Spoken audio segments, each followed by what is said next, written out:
प्रिय भैया बहनों, गोस्वामी तुलसीदास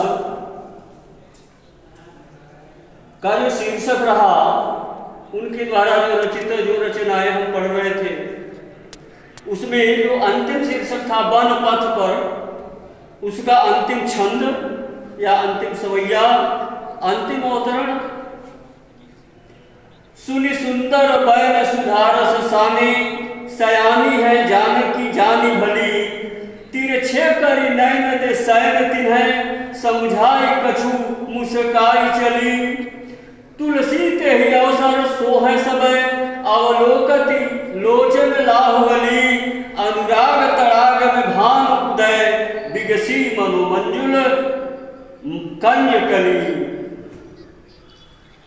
वनपथ पर जाते हुए राम और सीता लक्ष्मण को देखकर गांव की जो स्त्रियां हैं, उन्होंने सीता से श्री राम का संबंध जानना चाहा।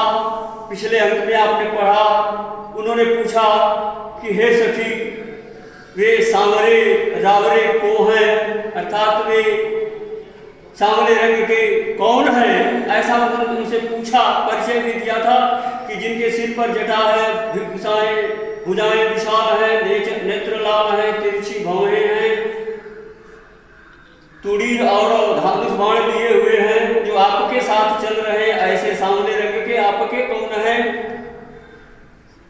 अब उसका उत्तर है इसमें, तो सुनि सुंदर बैन सुधा रस साने, उन स्त्रियों की सुंदर वाणी, मीठी वाणी को सुनकर, सुधा रस साने, अमृतमयी वाणी को सुनकर जानकी जानी भली, सीता जी अच्छी प्रकार जान गई कि सयानी हैं, वे अत्यंत चतुर हैं, जो अपनी चतुराई से श्री राम के साथ हमारे संबंध को जानना चाहती हैं, पूछना चाहती हैं।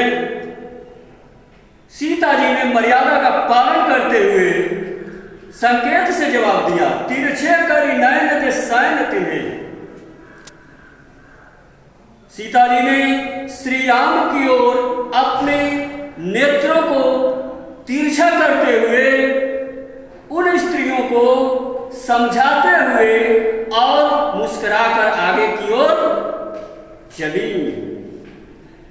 तुलसीदास जी कहते हैं कि ते ही अवसर सोहै सब, उस अवसर पर, उस समय वो सारी स्त्रियां अवलोकत लोचन लाहवली, राम और सीता की ओर देखकर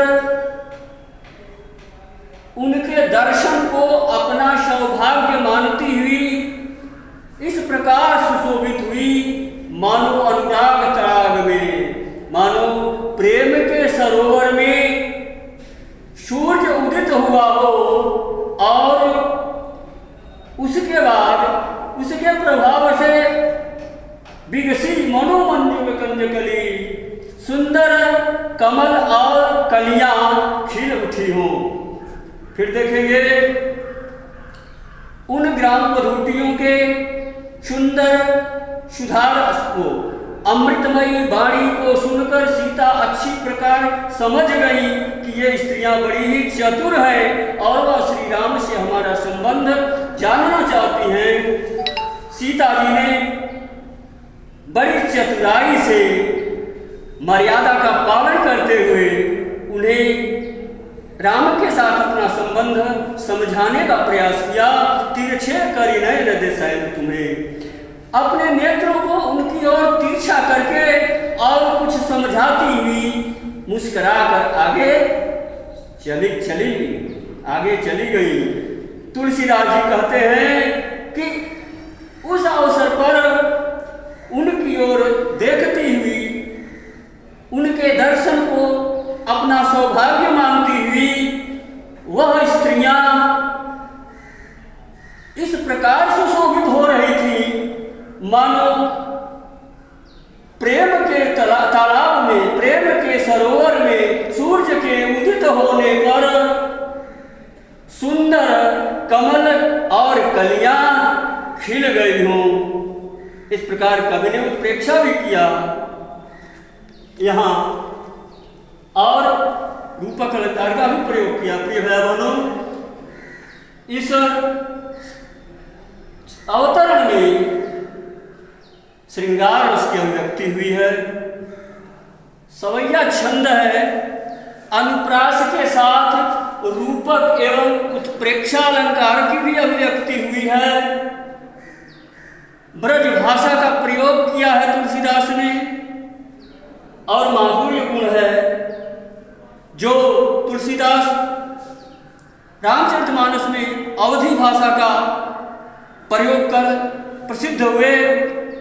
ऐसे तुलसीदास जी ने कवितावली में ब्रज भाषा का प्रयोग किया। ये जो छंद थे, ये जो सवैया छंद जो हमने पढ़े हैं, वह सब उनकी रचना कवितावली से लिए गए थे। प्रिय भाई बहनों, यह पाठ पूर्ण हुआ। इन